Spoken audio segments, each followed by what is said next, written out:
नमस्ते दोस्तों, मेरा नाम डॉक्टर हिमानी गुप्ता है और मैं माय गायनेक वर्ल्ड के यूट्यूब चैनल में आपका स्वागत करती हूँ।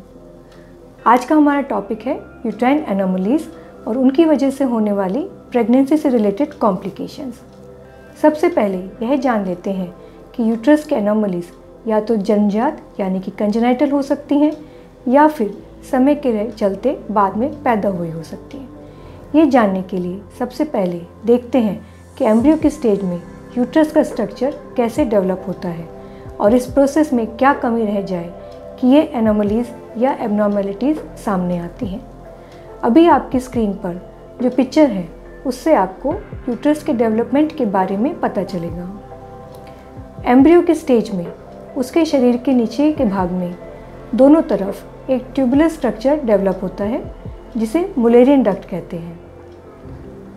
समय के साथ ये दोनों ट्यूब्स पास आती जाती हैं और लास्ट में एक दूसरे से जुड़ जाती हैं और इनके बीच की दीवार भी मिट जाती है।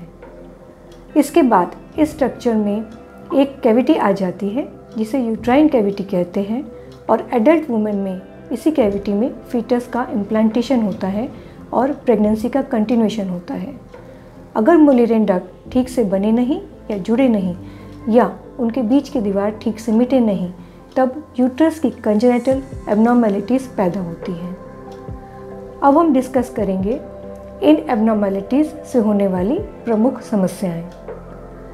प्राइमरी एमेनोरिया, इसका मतलब है कि इस युवती को माहवारी यानी कि पीरियड्स कभी शुरू ही नहीं हुए। डिस्मेनोरिया यानी कि माहवारी या पीरियड्स के समय पेट के नीचे के भाग में, जिसे कि पेड़ू भी कहते हैं, उसमें दर्द होना। इनफर्टिलिटी या बंधत्व, इसका मतलब है प्रेगनेंसी का न ठहर पाना। रिकरेंट प्रेगनेंसी लॉस, बार बार अकस्मात गर्भपात या एबॉर्शन होना।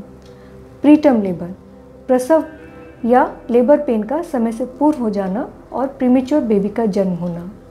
एब्रप्शन ऑफ प्लेसेंटा या नाल का डिलीवरी से पहले जगह छोड़ देना और यूट्रस में खून का जमा होना। PROM stands for premature rupture of membranes, baby के आसपास की झिल्ली या मेम्ब्रेन्स का प्रसव के समय से पहले फट जाना और एमनियोटिक फ्लूइड का निकल जाना। इन सभी कंजेनिटल मालफॉर्मेशंस का मैग्नीट्यूड अलग अलग होता है, कभी कभी पूरी तरह से होती हैं या कभी कभी अधूरी।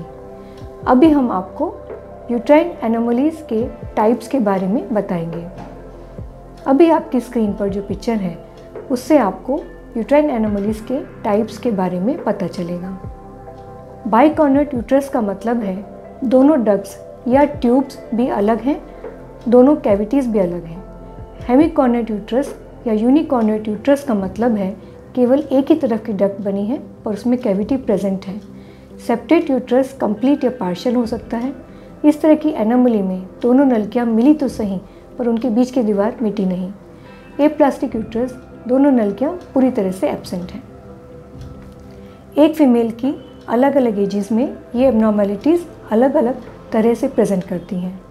अर्ली प्यूबर्टी या एडोलेसेंस में होने वाले लक्षण हैं मासिक धर्म या पीरियड्स या मेंसेस के समय भयंकर दर्द होना।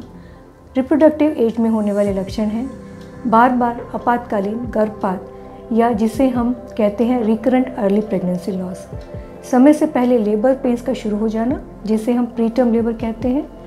बेबी के आसपास का वाटर बैग मैच्योरिटी से पहले टूट जाना, इसे हम प्रीमेच्योर रप्चर ऑफ मेम्ब्रेन्स भी कहते हैं, जैसा कि इस पिक्चर में आप देख सकते हैं।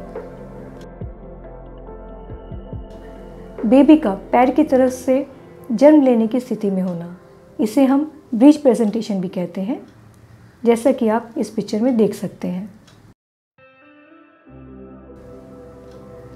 प्रेग्नेंट लेडी ऑब्स्ट्रक्टेड लेबर में जा सकती है, जिसका मतलब है जन्म प्रक्रिया के समय शिशु का रास्ते में ही अटक जाना। कभी कभी प्रेगनेंसी यूट्रस के यूडिमेंट्री हॉर्न में हो सकती है, जैसा कि आप इस पिक्चर में देख सकते हैं।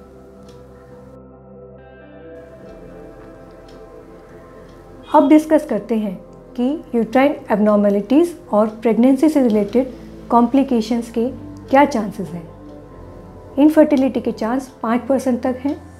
रिकरेंट अबॉर्शन के चांस 7.5% तक हैं। कंजेनिटल यूट्राइन एनोमलीज अगर किसी लेडी में होती हैं तो बेबी का इंट्रायूट्राइन प्रेजेंटेशन सिर से नहीं होना, इसके चांसेस बढ़ जाते हैं। अलग अलग टाइप्स में प्रेजेंटेशन कैसे होगा, आइए देखते हैं। बाइकॉर्नर यूट्रस में मस्तक के बल या केफालिक प्रेजेंटेशन या बेबी का हेड डाउन पोजीशन में होना लगभग तय है, जैसा कि आप इस पिक्चर में देख सकते हैं। सेप्टेट यूट्रस एक ऐसी एब्नॉर्मेलिटी है जिसमें यूट्रस की कैविटी में एक पर्दा जैसा पार्टीशन या सेप्टम होता है। ये सेप्टम कंप्लीट भी हो सकता है या पार्शियल भी हो सकता है, जैसा कि आप इस पिक्चर में देख सकते हैं।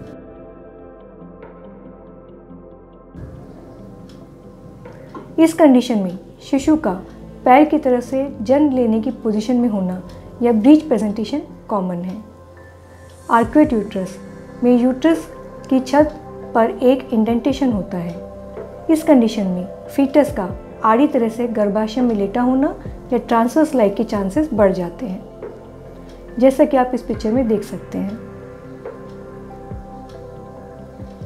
जब यूट्रस का हाफ पोर्शन ही डेवलप हुआ है, ऐसी कंडीशन को यूनिकॉर्नुएट यूट्रस कहते हैं। इस कंडीशन में बेबी का हाथ गर्भाशय से लटकना यानी कि हैंड प्रोलैप्स के चांसेस बढ़ जाते हैं, जैसा कि आप इस पिक्चर में देख सकते हैं। अगर किसी लेडी के यूट्रस में कंजेनिटल एब्नॉर्मेलिटी है और उसने प्रेग्नेंट होने के लिए फर्टिलिटी ट्रीटमेंट लिया है, तब ऐसा हो सकता है कि ट्रीटमेंट का सक्सेस रेट कम हो।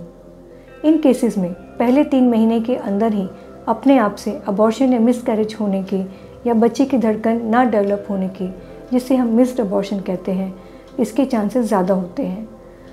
अब हम बात करेंगे ट्रीटमेंट ऑप्शंस और उनके सक्सेस रेट की। सेप्टेट यूट्रस की स्थिति में अगर ऑपरेशन करके पर्दे को निकाल देंगे तो गर्भ के ठहरने और आगे जाने की संभावना बढ़ जाएगी। इस ऑपरेशन को सेप्टोप्लास्टी कहते हैं। आजकल यह ऑपरेशन दूरबीन विधि से होता है और इसका नाम है हिस्ट्रोस्कोपिक रिसेक्शन ऑफ सेप्टम।